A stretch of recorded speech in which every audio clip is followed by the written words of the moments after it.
Hi there, and welcome back to Sonic Unleashed.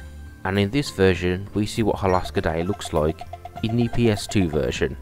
And Holoska does have one of the better day levels. Seriously, the Holoska Day in PS2 is actually really good. And like in the previous hub worlds, you just talk to people and you should find what you're looking for. In this case, it's the Sun tablet for the Sacred Shrine of Holoska. And now we talk to the adorable little Markita. And to talk about cultures again, Markita is actually a Czechoslovakian name. And it's also a Greek name, so yeah, that's not confusing with the whole Alaskan theme. Or whatever. Speaking of which, Markita is actually like a really cool name actually. I'll make a note, if I ever have a daughter, I'll consider calling her Markita. And to talk about real cultures for a second, these people are obviously based off the sort of Inuit sort of culture. Although through doing a little bit of research, I actually found out the term Inuit isn't really politically correct in a sense, because that, you know, Inuit is the word you tend to use when you want to be politically correct. But the term Inuit actually only refers to one group of Aboriginal Canadians. So really, you could call someone an Inuit, and they might not actually be an Inuit. They could be part of another group, like the Inupiats or the Yupiks. Apologies if I mispronounce those words, by the way.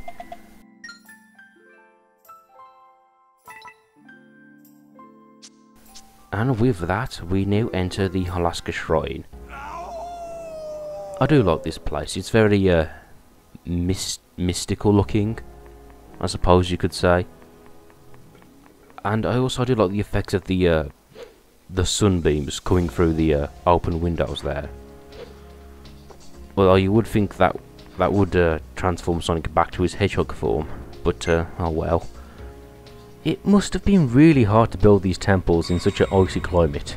So, well done to that ancient civilization.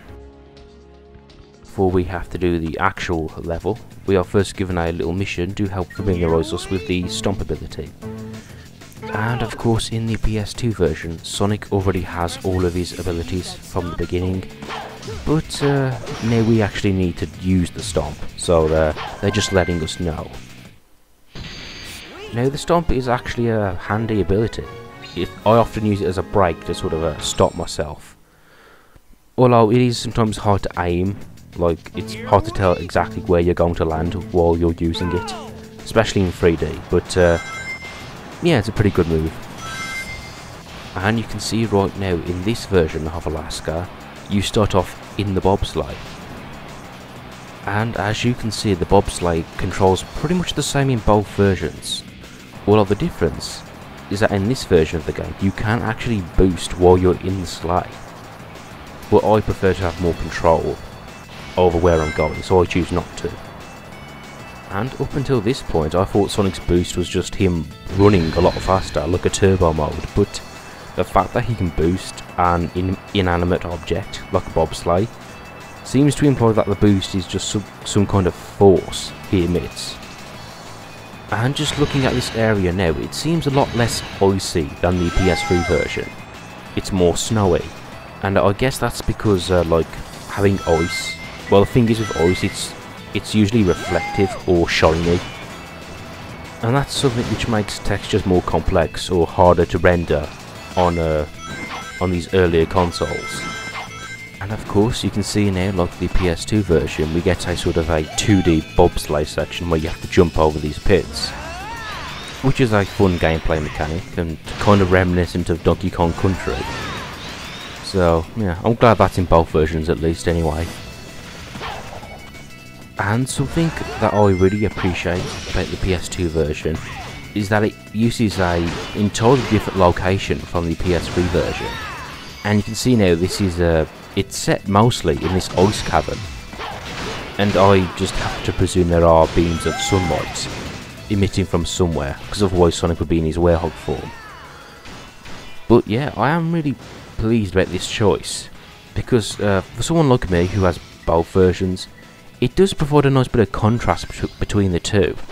The PS3 version is set mostly outside, and it's heavily based around the ocean theme, and this one's set inside about a cavern, an ice cavern. And yeah, I really appreciate the differences between the two. It gives me something different to look at within each version. And I do really like this version of Holoska Day, and if you can't tell by looking, there are actually lots of alternate paths and shortcuts scattered along this level. So this version, yeah, it's actually more complicated than the PS3 version. I mean, they're both fun, but I gotta give the PS2 version credit for being a bit more complex. Although, when you look at the sort of tilting platform with these electric enemies, yeah, this part can be tricky and a bit awkward at times. But at the same time, I have to give the developers credit for making it sort of a platformy section. You know, it's not just running through. There is like an obstacle you actually have to think about to get past. And yeah, so what I can say about this level is that it definitely feels more Sonic Adventure-y in terms of design. A good mix of platform and speed, or speed platforming if you will. But, you know, Sonic never seems to be affected by the cold. But when I think about it, if he's going that fast, the friction is probably keeping him warm. Which is actually a piece of logic I think they use in the DC comics when it comes to the Flash, and whenever he's running in cold temperatures.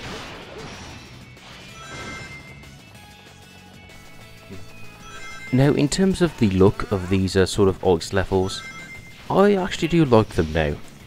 I remember before, when I was younger, I wasn't too keen on ice levels.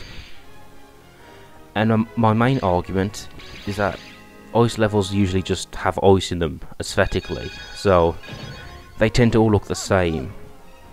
But nowadays I can appreciate this sort of crisp, clean, white look.